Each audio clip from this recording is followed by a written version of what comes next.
There we go. So hip flexors. If I pull here, you have a big mechanical advantage. I'll show you some other people. What I'll oftentimes do is set my body up so I can drive off my back left foot, so I don't have to use as much arms. It's a good habit to get into as you practice this, because now I can drive, and I'm using very little of my arm. I can drive right through it. I'm pushing off of my left leg. So I have a huge advantage on him because I'm using my legs against this position. So he'll give, and it's really gauging what is relatively good for this. Now, if this is giving, and it's non-fatiguing. Non-fatiguing weakness is indicative of, you think of a pain inhibition, possibly a reflex inhibition. I have something down ramping it. It could be neurophysiological at the spinal level.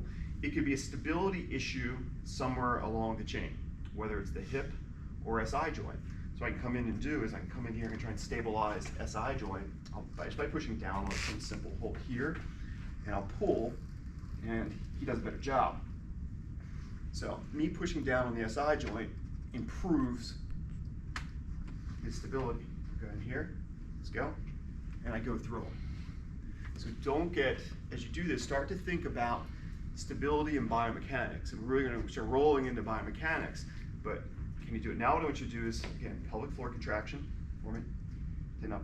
First we'll do pelvic floor, then we'll do bracing, okay? Okay. So we do pelvic floor, hold here, don't we pull? Doesn't do it. If anything, he's worse. Okay, bracing strategy. Still not stable. I'm on the ASIS. I'm driving in this way, and it can be different angles. I can change it. I'm gonna drive it kind of up and back like this. Hold here, don't we pull. And that provides stability. Now it's a stable base to drive off of. When that base is unstable, we get that inhibition and giving. Similar to what we saw when we tested the back. And that idea that he wasn't able to kind of stabilize the joint, so the muscle will give around the joint. Does that make sense as far as stability? So part of him may be looking for a closure strategy. Let's check his other hip. Hold here.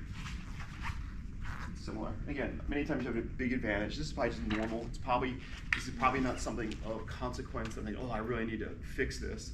It may just be I have a huge advantage on him. I'm pushing off my right foot arm. So last time you saw me push here, this one I just, because of my preference on my left arm, switched to here, and it's still my body. So once I stabilize here, better, right? Okay. Test it the other way again, like with that, without the hand there. Okay, here, ready? I'll give you, ready, set, go. It's different. You think? Hold here, hold here, let me pull. So I'm breaking weakness.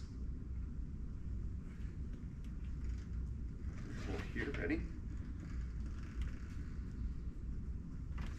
There.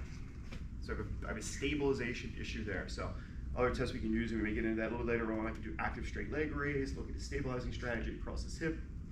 Other things you may have used, we probably all have some tests we look at stability in here. Use your other tests too, they should all match up.